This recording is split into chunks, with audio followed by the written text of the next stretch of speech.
time out of your Sunday evening to come here and support not only this wonderful recital, but get to listen to some beautiful music. It's truly an honor, and I can't thank Dr. Liliestedt enough for giving me the opportunity to not only learn under her, learn from her advice, but also become a better pianist and share that music with you today.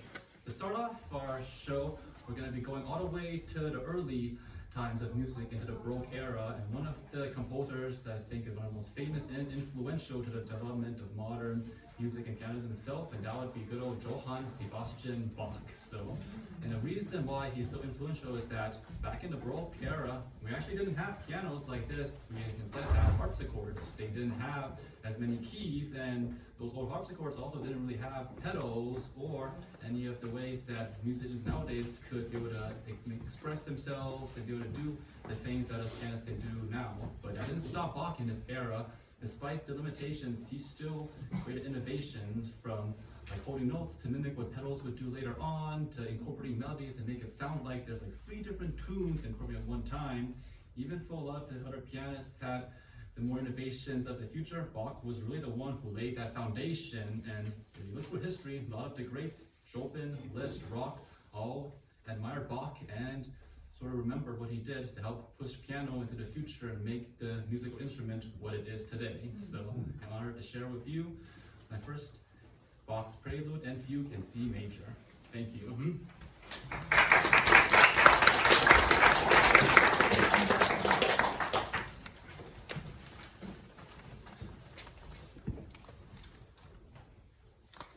You should recognize that one.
moving on, we're going to go on to the next era of the classical era, and a composer that is very near and dear to my heart, Wolfgang Amadeus Mozart. One of the reasons why he's very important to me is that growing up learning the piano from a young age, he was definitely one of those that I recited the most. So a lot of the skills that I learned from those times up to now, I owe a lot to playing Mozart. And Mozart, if you think of the titans or think of the very well-known composers who've written the pieces that a lot of folks have likely heard, even if they don't even know who Mozart is, that would be him, because growing up, I've always loved the different pieces, and I'm pretty sure even if you don't know Mozart, you've likely heard a lot of these tunes, such as his famous C major sonata, to his Turkish Rondo, or even this one, my favorite.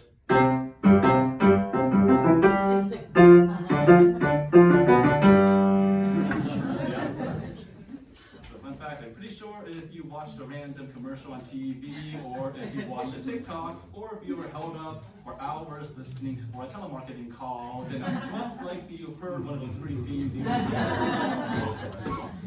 I was like the joke, we can't tell if Mozart would have either been very happy or very disappointed that that's how people remember his music. But if you ask my honest opinion, if people are still talking about your music unintentionally centuries later, I think you've achieved music immortality, and that's nothing to be ashamed about, right? So, but sometimes it also has a double-edged sword, because when people only know you for those famous pieces, sometimes a lot of the other great work gets lost, because Mozart wrote so much other music that he doesn't see the light of day because it's not his most well-known. So that was sort of my goal when I picked this next piece, the Rondo in D major, because I think it's a lesser-known piece of Mozart, but I think it still encompasses spirit, like the bounciness, the joyousness, and the happiness that was really known and very prevalent in that classical era that Mozart was so famous for. So thank you again. I hope you enjoy Mozart's Rondo in D major.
to my favorite era in piano world, and that would be the Romantic era. As much as I still love the Baroque and the Classical, I think the Romantic era is when music really not only just became just playing for the sake of playing, but playing for the sake of showing emotion or conveying theme. That's what a lot of the great composers this time did.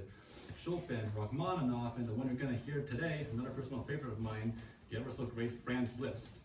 If there's any other composer out there who is truly like a superstar, rock star of this generation, it would be Mr. Liszt. I think for those of you who remember Beatlemania, or for those of you who know like Taylor Swift and all of the hype that she gets, that's what Liszt was doing all the way back in the 1800s. Which you gotta consider in that era, social media and stuff wasn't even around at that time, so word doesn't spread like it does nowadays. So the fact that he became this world-renowned pianist who could sell out concerts and have like thousands of fans come and flock to stadiums to see him, that was quite a feat for his era, and what a showman Liszt was.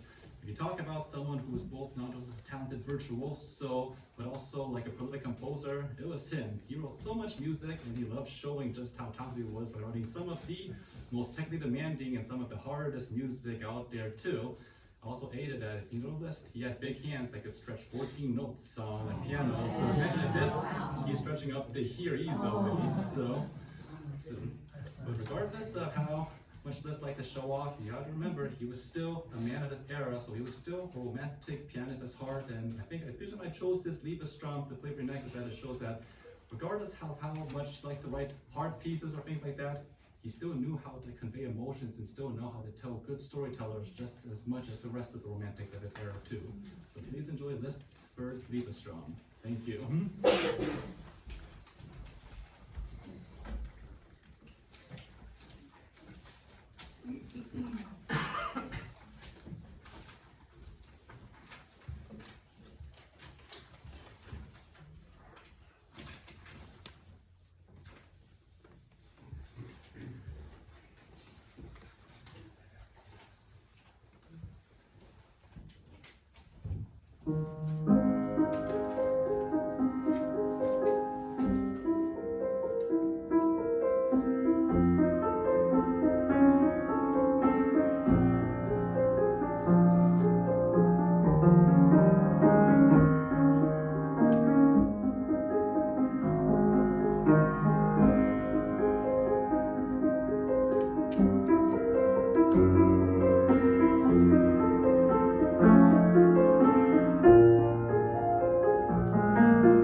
enjoyed this show so far. Before my last piece, I have to first of all give two special thanks here from our journey. First of all, I want to thank my parents, my mom and dad back there.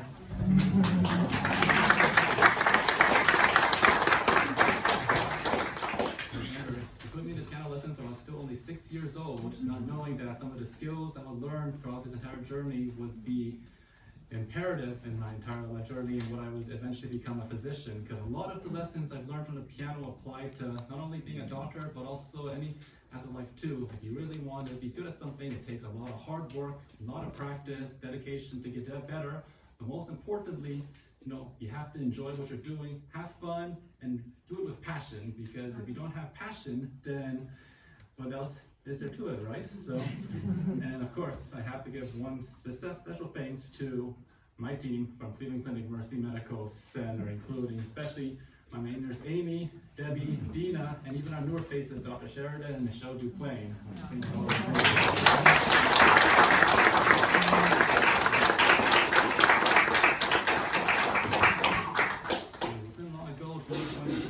Still just a fresh new resident who was just kicked out of the nest and was forced to learn how to fly on his own.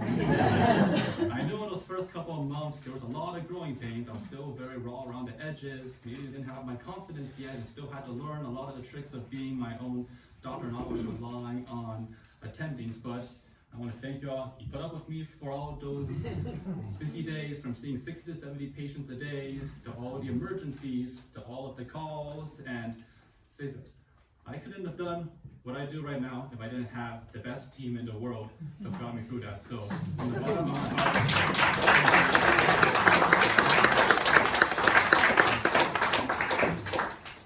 and I know that I can always have your back in any situation, and you have my back too, and it makes my job easy. Otherwise, I wouldn't have done it for these last couple of years. So once again, I owe you a lot of credit, and cheers to a lot more years of success in the future. So that's why this final piece, the lovely little sunflower tune, is dedicated to all of you. Thank you.